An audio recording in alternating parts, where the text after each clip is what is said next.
If you're listening right now and you're feeling that undeniable ripple of uncertainty about your job, that little tremor of what exactly does AI mean for my career? Let me tell you, you are absolutely not alone. No, definitely not. It's a question millions are grappling with, and frankly, it's a valid one. But here in the deep dive, we're not here to just, discuss a crisis or lament a shift. Right. We're here to frame this moment as something far more empowering, a strategic opportunity for a career pivot, custom tailored for you. Exactly. What we're witnessing isn't just job loss. It's a profound and accelerating global economic shift. It's a truly massive job reorganization. The reorganization, not just destruction. Precisely. Forget the headlines about widespread unemployment. The most profound insight from institutions like the World Economic Forum is this. By 2030, even with 92 million jobs displaced globally, we're projected to gain a net 78 million new ones. Wow, a net gain. A net gain. The real crisis isn't a lack of jobs, but a massive mismatch between old roles and new demands. So our deep dive today is going to be a data-driven, actionable roadmap designed to help you navigate this moment with confidence. Okay. We've synthesized key findings from leading institutions like the World Economic Forum, McKinsey & Company, and the MIT Task Force on the Work of the Future to give you the clearest possible picture of your path forward. Okay, let's unpack this. Because that feeling of disruption you're experiencing, it's absolutely validated by the data. We are truly in the Great Reorganization. And the scale of it is remarkable. The World Economic Forum's Future of Jobs Report 2025 forecasts a structural churn affecting a staggering 22% of all jobs by 2030. 22%, that's huge. It's huge. Yeah. To put that in perspective, that's like every fifth job on the planet being reshaped or replaced in just 6 years. Now, as I mentioned, the crucial part is that this involves the displacement of 92 million roles worldwide, but simultaneously the creation of 170 million new ones. So that's where the net increase comes from. That's the net global increase of 78 million jobs. The real challenge isn't a scarcity of work, but a significant mismatch between old roles and new demands. And the pace of this change feels like it's just getting faster and faster. It absolutely is. McKinsey & Company's findings really reinforce this. They project an additional 12 million occupational transitions in the U.S. alone by 2030. 12 million more. Yeah, which is a full 25% higher than was projected just a few years ago. Wow. What's driving that acceleration? It's driven by a powerful confluence of factors. The rapid deployment of generative AI, for one, plus significant federal investments in climate and infrastructure and existing structural trends like, the growth of e-commerce and remote work. A perfect storm. It's a perfect storm of transformation, yeah. So if we're seeing this massive shift, which roles are truly on the chopping block and perhaps more importantly, why? I'm thinking of those jobs people maybe assumed were safe. That's a crucial question, and the data is pretty clear. Roles most vulnerable are those characterized by repetitive, rules-based, or procedural tasks, work that can be easily codified and automated. Stuff machines are good at. Exactly. The WEF report explicitly identifies clerical and secretarial positions, think cashiers, bank tellers, data entry clerks, as the fastest declining occupations. Oh, yeah. And remember that high quits rate we saw during the pandemic? Yeah, the Great Resignation. Right. That wasn't just an anomaly. It was kind of the leading edge of this great reorganization where workers began voluntarily moving away from often low-wage automatable jobs. The explosion of generative AI has simply supercharged that trend. So AI just poured gasoline on that fire. It really did, turning a voluntary migration into more of a structural imperative. So if you've experienced a layoff in this context, it's likely a signal of this broader economic realignment.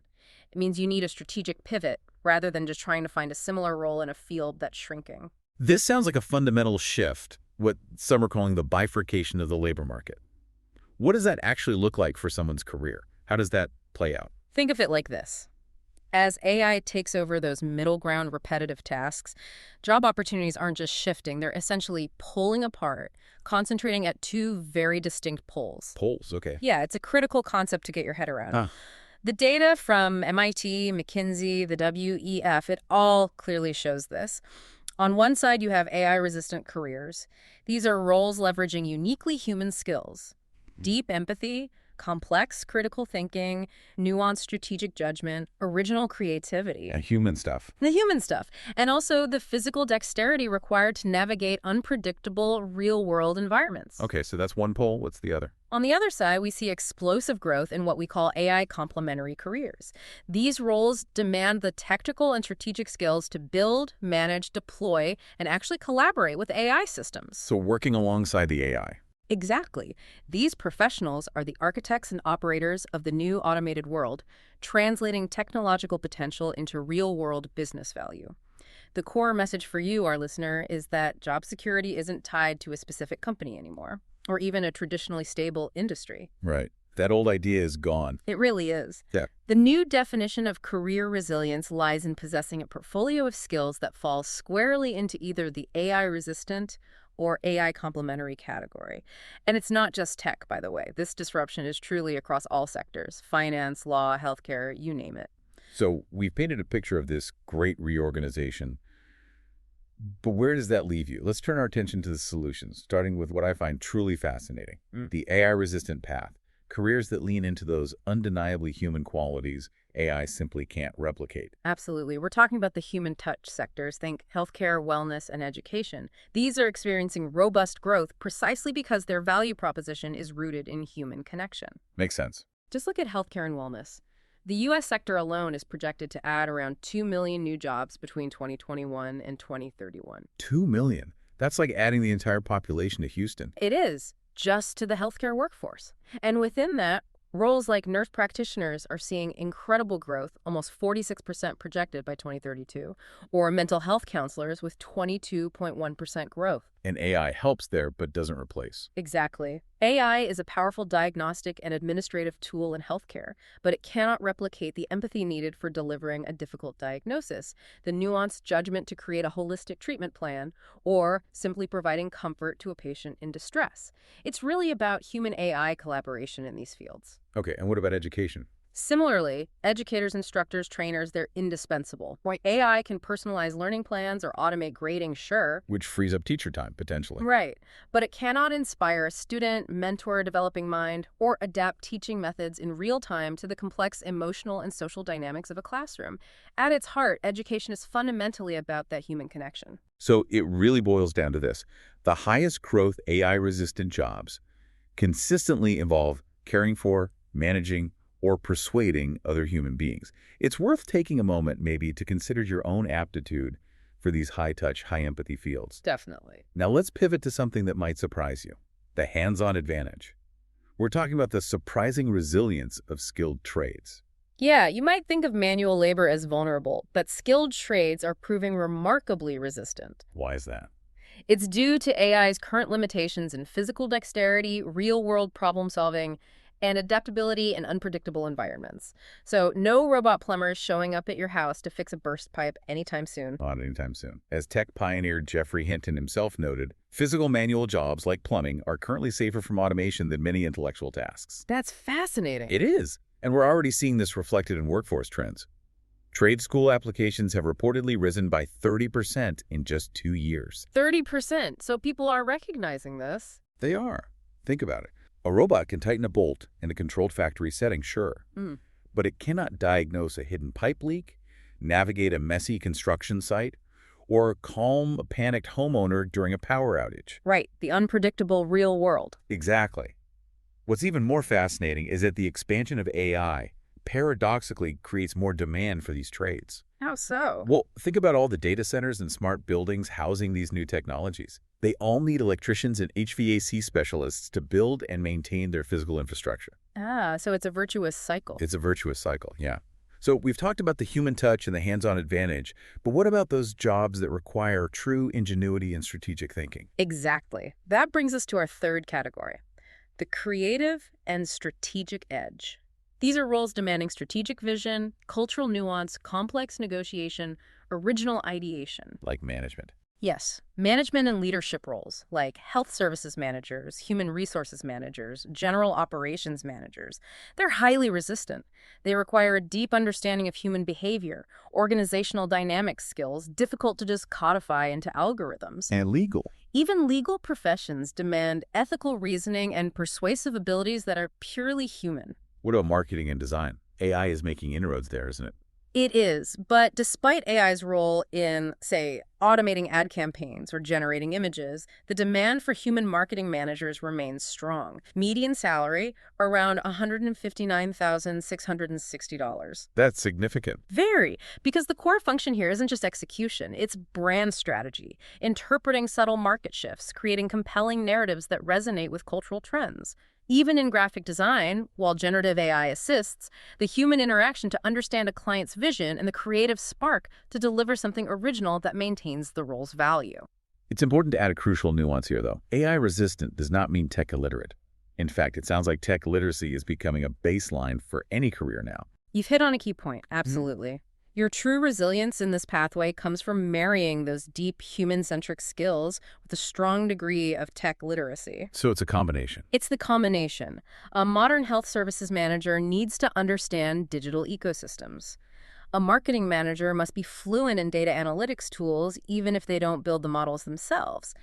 Even a skilled tradesperson will increasingly work with smart systems. The strategy isn't to run from technology, Right. but to master the human skills that technology augments rather than replaces. Okay, for those referencing the materials, Mhm. the AI-resistant occupations table is a great starting point. It illustrates these points. For instance, consider a nurse practitioner. Nurse practitioners, yeah. Median wage around $120,680, projected 45.7% growth, perfect example. A day in the life involves patient assessments, diagnosing conditions, interpreting tests, managing treatments. It's a role demanding not just medical knowledge, but profound empathy, critical thinking, building trust. All human skills augmented by tech. Exactly. Entry typically requires a master's degree, but the core skills are deeply human-centric. Or take an electrician or plumber. Absolutely. These demonstrate the hands-on advantage. Electricians, for example, solid median wages, steady growth. They spend their days installing, maintaining, repairing complex systems. In messy, unpredictable places, usual. Right. Complex problem solving, physical dexterity, judgment calls AI can't make because it can't physically interact. Training often involves apprenticeships or trade school, leading to highly durable careers that work alongside smart home tech and expanding infrastructure. These are all about the irreplaceable human element. Now let's transition to the other side of that bifurcation, the AI-complementary path. This is about embracing AI as a collaborator rather than seeing it as a threat. Yes, this pathway involves moving directly toward the technological force that is reshaping the economy. AI systems aren't self-sufficient, right? They need a vast ecosystem of skilled professionals. To build them, manage them. Exactly. Build, train, manage, integrate them into the business world. At the core are the architects of intelligence, these foundational AI and data roles. And demand there is. Skyrocketing. As every industry adopts AI, the U.S. Bureau of Labor Statistics projects a massive 36% growth rate for data scientists by 2033. 36%. Yeah, and McKinsey estimates a 23% increase in overall demand for STEM jobs by 2030, largely due to this digitization push. These are the data scientists, the interpreters of the digital world, machine learning engineers, the builders of algorithms, AI and robotics engineers bridging digital and physical worlds, and also information security analysts and computer network architects building the secure digital infrastructure is huge too. And then there's the new frontier, these emerging translator roles. What's exciting about these, you mentioned, is they're often accessible without a deep computer science background. They prioritize domain expertise and communication. That's right, which opens up a lot of possibilities. So what does this actually mean for you if you're not a coder by trade? What are these roles? Okay, let's break down some of these fascinating new roles. First, the AI trainer, or AI model trainer. Think of them as the teachers of the new digital workforce. Teachers for AI? Essentially, yeah. Their job is to train AI models, especially large language models, to perform tasks accurately, safely, and, in a human-like manner. So what does that look like day to day? Could be cleaning customer service chat data, fine-tuning a chatbot by writing question and answer pairs, or rigorously testing models for bias to ensure fair outputs. What kind of skills do you need? Strong analytical skills, huge attention to detail, excellent communication.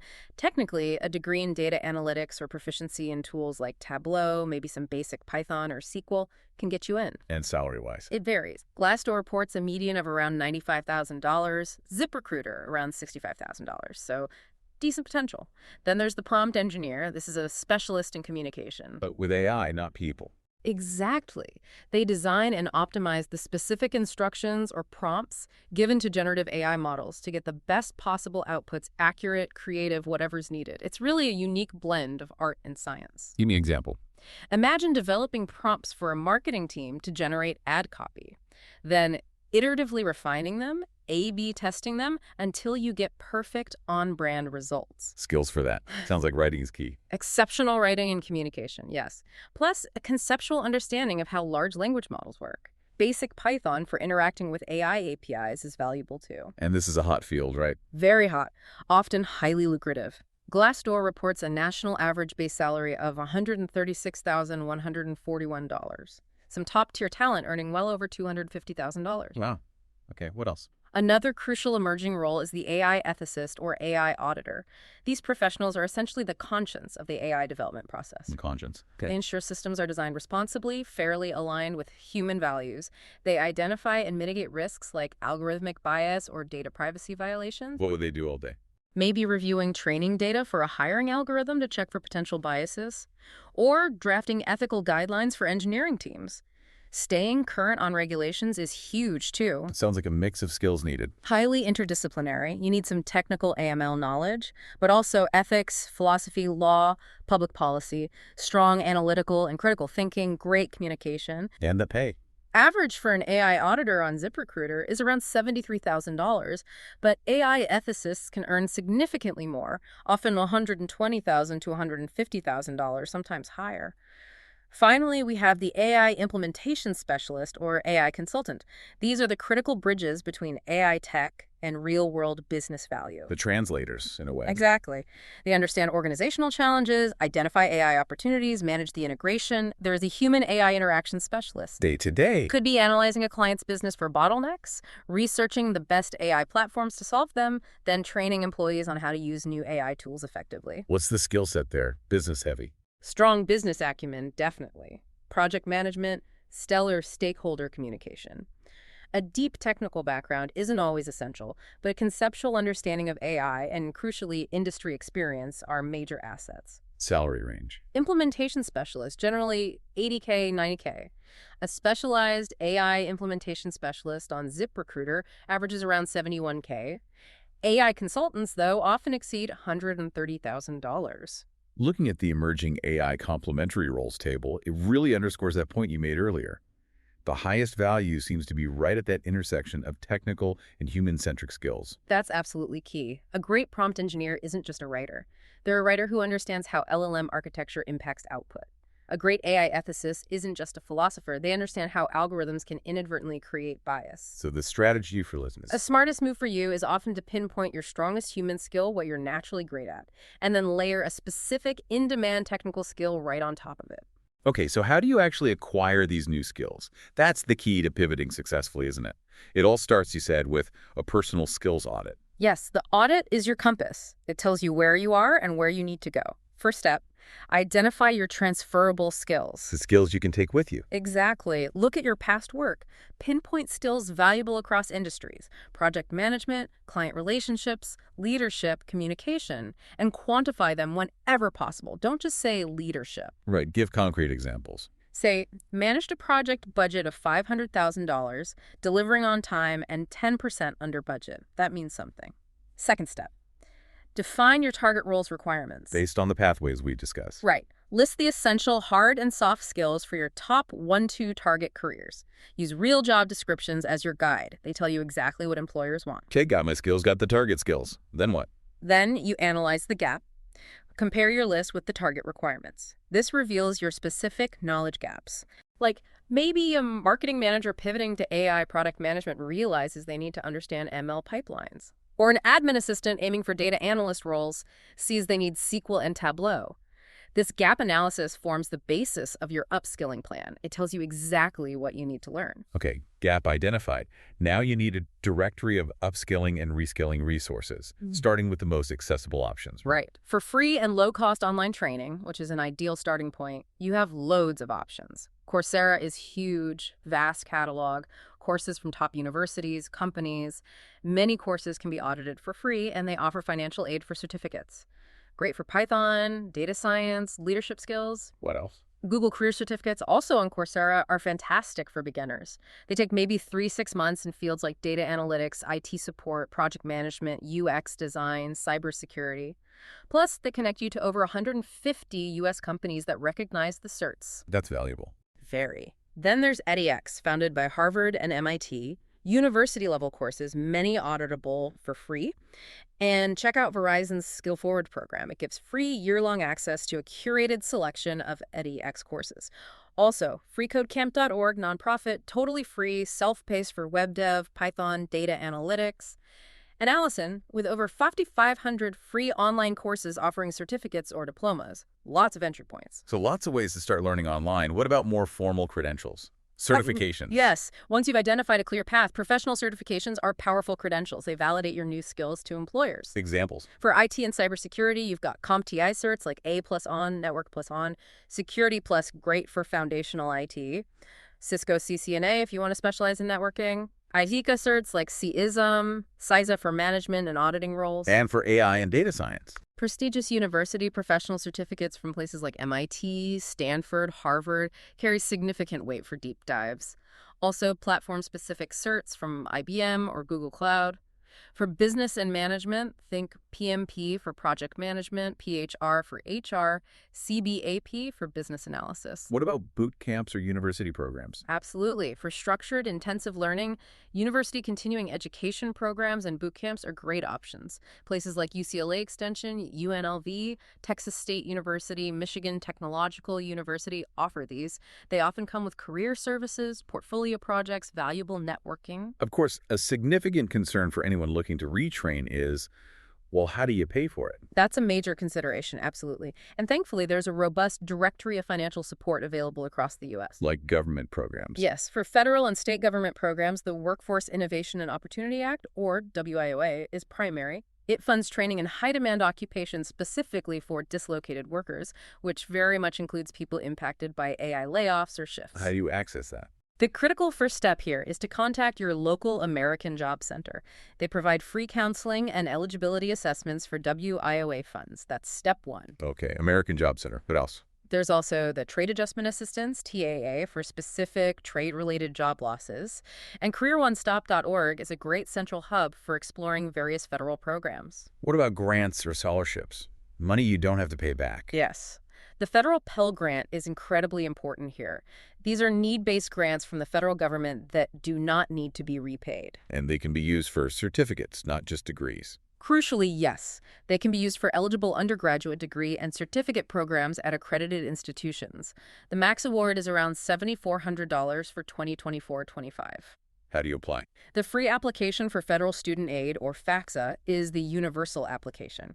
It is absolutely essential for every job seeker considering retraining to complete the FAFSA to see if they qualify for Pell Grants or other federal aid. Essential. Fill out the FF. Absolutely. Beyond federal aid, there's a wide range of private and institutional scholarships specifically for adult learners and career changers. Use search tools like scholarships.com, bold.org, research.com. Many scholarships target specific demographics like women returning to the workforce, parents, or individuals over a certain age. And for those referencing the materials, the resource matrix simplifies connecting your specific needs to the right resources. Whether it's WIOA for dislocated workers, a Pell Grant for financial need, or specific programs like the Google Career Certificate Scholarship or Verizon Skill Forward, there are clear options to bridge that skill gap. Exactly. The support is out there. Now, acquiring new skills is only half the battle, right? The other half is executing a modern strategic job search. You can have the skills, but you need to sell them. That's right. And it begins with personal branding for career change. You're essentially rebranding your professional identity. Rebranding yourself. Yes. You need to clearly articulate your new niche and value proposition, what you do now, who you serve, what makes you unique in your new target field. If you're moving from accounting to cybersecurity, your brand is now about financial data protection, not just balancing ledgers. Makes sense. Then craft your career change narrative. Develop a positive, compelling elevator pitch that frames your pivot as a deliberate, exciting move, leveraging your past experience. This narrative is the foundation for your resume, your LinkedIn profile, your interviews. And consistency is key. Absolutely. Ensure consistency across all your platforms. Next, you have to navigate the AI-powered gauntlet of resumes and LinkedIn. Today's job search is often a two-stage process. First, your application materials need to get past the algorithms, the applicant tracking system. The resume robots? Pretty much. And then Okay. they need to impress a human. For your resume, maybe use AI builders like Zeti or Rezi as a starting point, but never submit an AI-generated resume without significant human revision and tailoring. Tailoring is crucial. Most crucial. Tailor every resume to the specific job description. Use AI-powered tools like JobScan to help match keywords. You need to mirror the exact language, skills, and qualifications listed in the job ad. And for the human reader. Demonstrate, don't just list, skills. Use the STAR method: situation, task, action, result with quantified achievements to show how you used your skills. Okay, what about LinkedIn? Your LinkedIn profile must be an advertisement for the job you want, not the job you had. Rewrite your headline and about section to reflect your new goals. Highlight any new certifications or projects prominently. And if you're actively looking, use the Open to Work feature, but maybe set its visibility to recruiters only for discretion if you're currently employed. You know, for a career changer, it feels like networking isn't just a nice to have, it's essential. It's not supplementary, it is the primary strategy for success, especially when changing fields. Why is it so important? Because referrals and internal recommendations are incredibly powerful. And the most effective tool here is the informational interview. Tell me more about that. It's not a job interview, right? Definitely not. It's a 20-30-minute conversation where you ask a professional for their advice and insights about their field, their company, their role. You're gathering information, not asking for a job. How do you set one up? Start with your existing network for warm introductions if possible. Use LinkedIn to find professionals in your target field or companies. Send a brief, respectful message, emphasize you're seeking information, and admire their experience. People are generally flattered to be asked for advice and often empathetic. What should you ask? Prepare open-ended questions about their career path, what skills are critical, biggest challenges, industry trends. And here's the golden question. At the end of the conversation, always ask, is there anyone else you would recommend I speak with? Multiplies your contacts. Exactly. It turns one contact into potentially many. Beyond that, broader networking involves attending industry events, virtual or in person, webinars, engaging respectfully in relevant online forums or LinkedIn groups. The goal is genuine, mutually beneficial relationships. Finally, let's talk about mastering the career change interview. Once you get your foot in the door. Right. You'll need to prepare for key questions. The inevitable "why are you changing careers" needs a confident, positive answer. Focus on what excites you about this new direction and how it aligns with your long-term goals and strengths. What about the lack of experience question? For how have your past experiences prepared you for this role? Be ready with specific examples using the STAR method that showcase your transferable skills, even if they were used in a different context. Acknowledge any lack of direct experience honestly, but immediately pivot to frame it as a strength. A strength, how? You bring a fresh perspective, a diverse skill set developed elsewhere, and crucially, a proven ability to learn and adapt, quickly evidenced by your recent upskilling efforts. You're demonstrating initiative. And don't forget to ask them questions. Absolutely. Asking thoughtful questions demonstrates genuine engagement and helps you assess if the role and company culture are the right fit for you. Ask about team challenges, growth opportunities, company culture, and practice. You know, what I find truly fascinating about this whole discussion is the idea that a layoff, as potentially painful as it can be, might actually be the catalyst some people need to leap beyond traditional employment entirely and become their own boss. Yes, that's where the entrepreneurial pathway comes in. Freelancing and maybe even business ownership. Let's talk freelancing first. The gig economy reality. Right. Pros, flexibility, control over your work. Cons, income instability, no benefits typically, the constant need for self-marketing. And it's important to note, even high-skilled freelance work isn't entirely immune to AI disruption, particularly in areas like writing or basic graphic design. So specialization is key. Success requires specializing in a niche where human expertise, creativity, or strategic input remains paramount. How do you launch a freelance business, maybe as a first step? It can be a great lower-risk way to gain experience in your new field, build a portfolio, and get testimonials, even if your ultimate goal is a full-time role. Steps to take. First, Define your niche and services clearly. Don't be a generalist. Specialize, like AI prompt engineering for SaaS marketing teams or website design for local restaurants. Second, set your pricing. Research market rates, calculate your expenses, and try to price based on the value you provide, not just hours worked. Need a portfolio, right? Even if you're just starting. Yes, build a professional online presence. Wix, Squarespace make it easy. Create mock-up projects or offer services at a discount initially to build that portfolio if needed. Finding clients. Use freelance platforms like Upwork, Fiverr, TopTal, but also leverage LinkedIn heavily. Tap your existing network, let people know what you're doing. Cold outreach can work too, if done thoughtfully. What about the business side? Taxes, contracts. Keep it simple initially. The simplest structure is often a sole proprietorship. But remember, you're responsible for your own taxes, including making estimated quarterly payments. Definitely consult an accountant on this. Use standard contract templates, plenty online, and invoicing software to look professional and manage payments. And from freelancing, some might even take the bigger leap, from laid off to founder. Exactly. Freelancing can be a great way to test a business idea with less risk before scaling up. For those ready to really build a company, the U.S. Small Business Administration, the SBA, is the most critical resource. What does the SBA offer? Tons. Guidance on planning your business market research, writing a business plan.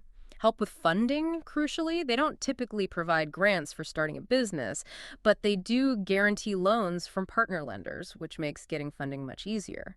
They also guide you through launching legal requirements, licenses, permits. Any specific SBA resources people should look for? Critically, the SBA has a network of local partners offering free or low-cost counseling. These are invaluable. Look for small business development centers, SBDCs, SCORE, which is amazing. It's a network of volunteer expert business mentors, women's business centers, WBCs, and veterans business outreach centers, VBOCs. So find a local mentor. Connecting with a local SCORE mentor is often an invaluable first step for anyone serious about starting a business. They've been there, done that. Does this path actually work for people post-layoff? There are compelling case studies. Surveys found that many tech workers post-layoff started companies primarily for professional growth, and many ended up earning more than in their previous jobs. Think about the founder of RiseSmart built a $100 million acquisition company after his own layoff experience. Adversity can breed opportunity. So look, what you might be experiencing or seeing around you, it's a reflection of a fundamental and frankly irreversible transformation in the nature of work. While that can feel challenging, it is also a profound opportunity. Yeah.